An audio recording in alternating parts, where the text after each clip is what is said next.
ہمارے ذہنوں میں جو معیارات بیٹھے ہوئے ہیں وہ کیا ہے؟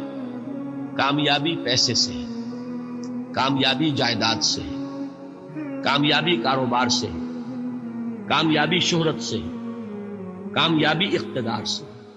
یہ معیارات ہیں۔ جو جتنا دولت مند اتنا کامیاب، جو جتنا مشہور اتنا کامیاب، جو جتنا پاپولر اتنا کامیاب، جو حکومت پر پہنچ گیا کامیاب، جس نے بڑا کاروبار جما لیا کامیاب، جس نے بہت جائیداد بنا لی کامیاب۔ یہی ہے اصل میں ساری بس کی گانٹھ۔ جو تصور کامیابی کا ہوگا اسی کے مطابق آپ کی بھاگ دوڑ ہوگی، اسی کے لیے جد و جہد ہوگی، اسی کے لیے توانائیاں صرف ہوں گی، اسی کے لیے دن رات کی مشقت ہوگی۔ یہ ہے اصل شے جس کی یہاں نفی ہو رہی ہے۔ کامیابی دولت سے نہیں، کامیابی شہرت سے نہیں، کامیابی اقتدار اور طاقت اور حکومت سے نہیں، بلکہ کامیابی ہے ایمان سے، عمل صالح سے، تواصی بالحق سے، تواصی بالصبر سے۔ آپ غور کیجئے اس نقطہ نظر کا، اس ایٹیچیوڈ کا، یہ جو مینٹل ایٹیچیوڈ ہے، اس کا بدل جانا ہی انسانی شخصیت کے اندر انقلاب برپا کرے۔ اب آپ کا نتیجہ کیا نکلا؟ اگر تو دولت سے کامیابی ہوتی تو قارون بہت کامیاب تھا، اگر حکومت سے کامیابی ہوتی تو فرعون اور نمرود بہت کامیاب تھا۔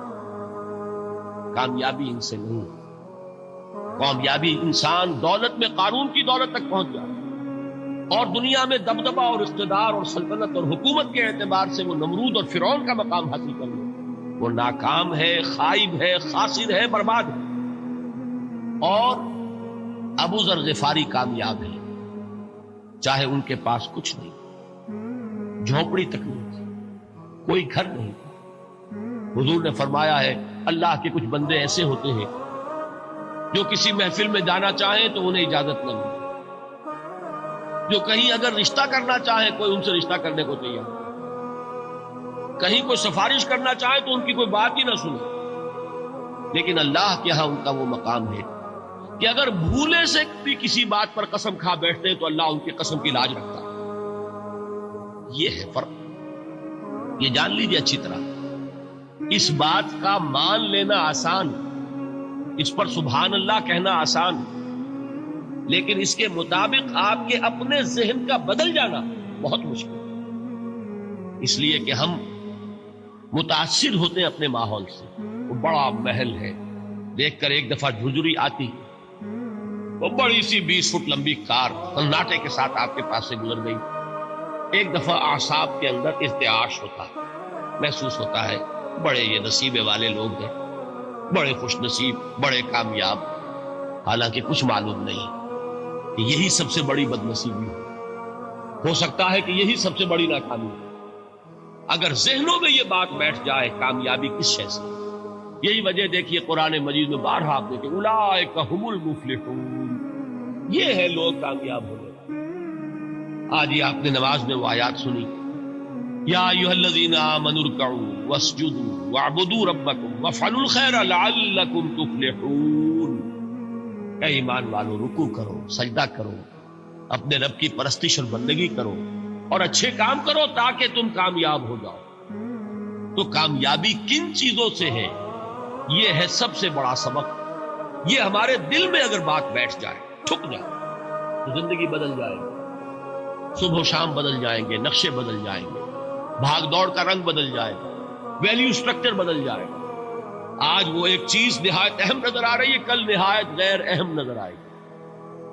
جیسے کہ حضور کی حدیث ہے مالی ولی دنیا، مجھے تمہاری اس دنیا سے کیا سروکار، انما مثلی کراکب استظل تحت شجرۃ ثم راح فترکها، میری مثال تو اس سوار کی سی ہے جو تھوڑی دیر کے لیے ایک درخت کے سائے میں ٹھہرتا ہے سستانے کے لیے، پھر وہ اپنا راستہ لیتا ہے، اسے اس درخت سے مستقل تعلق اس کا نہیں ہے، وہ اس کا گھر نہیں، وہ اس کی منزل نہیں۔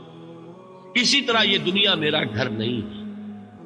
اب دیکھیے ہم کہتے ہیں انا للہ و انا الیہ راجعون، ہم تو مسافر ہیں، ہم اللہ کے پاس سے آئے، اللہ کی طرف ہمیں لوٹ جانا ہے۔ کن فی الدنیا کانک غریب و عابر سبیل، حضور فرماتے ہیں دنیا میں ایسے رہو جیسے کہ تم اجنبی ہو یا راہ چلتے مسافر۔ لیکن یہ طرز عمل کب ہوگا؟ جبکہ یہ آیت ہمارے ذہنوں کے اندر بیٹھ گئی ہو، وَالْعَصْرِ إِنَّ الْإِنسَانَ لَفِي خُسْرٍ إِلَّا الَّذِينَ آمَنُوا وَعَمِلُوا الصَّالِحَاتِ وَتَوَاصَوْا بِالْحَقِّ وَتَوَاصَوْا بِالصَّبْرِ۔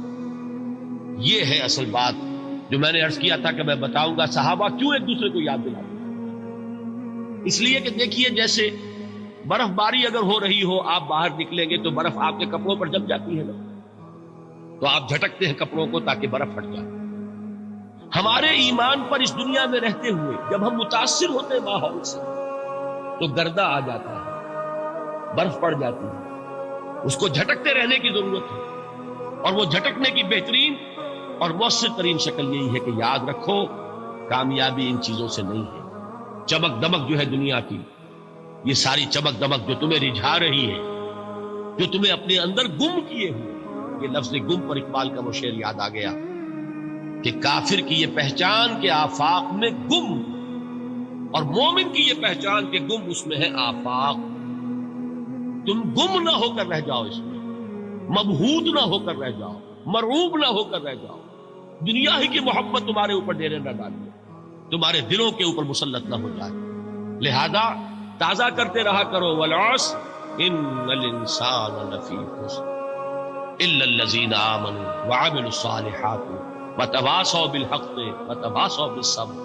پھر یاد کر لو، پھر تازہ کر لو اپنے اس یقین کو کہ کامیابی دولت سے نہیں، کامیابی ثروت سے نہیں، کامیابی اقتدار سے نہیں، کامیابی شہرت سے نہیں، کامیابی جائیداد سے نہیں، کامیابی ہے ایمان سے، کامیابی ہے عمل صالح سے، کامیابی ہے تواصی بالحق سے، کامیابی ہے تواصی بالصبر سے۔ یہ چار چیزیں ہیں کہ جو کامیابی کے لوازم ہیں۔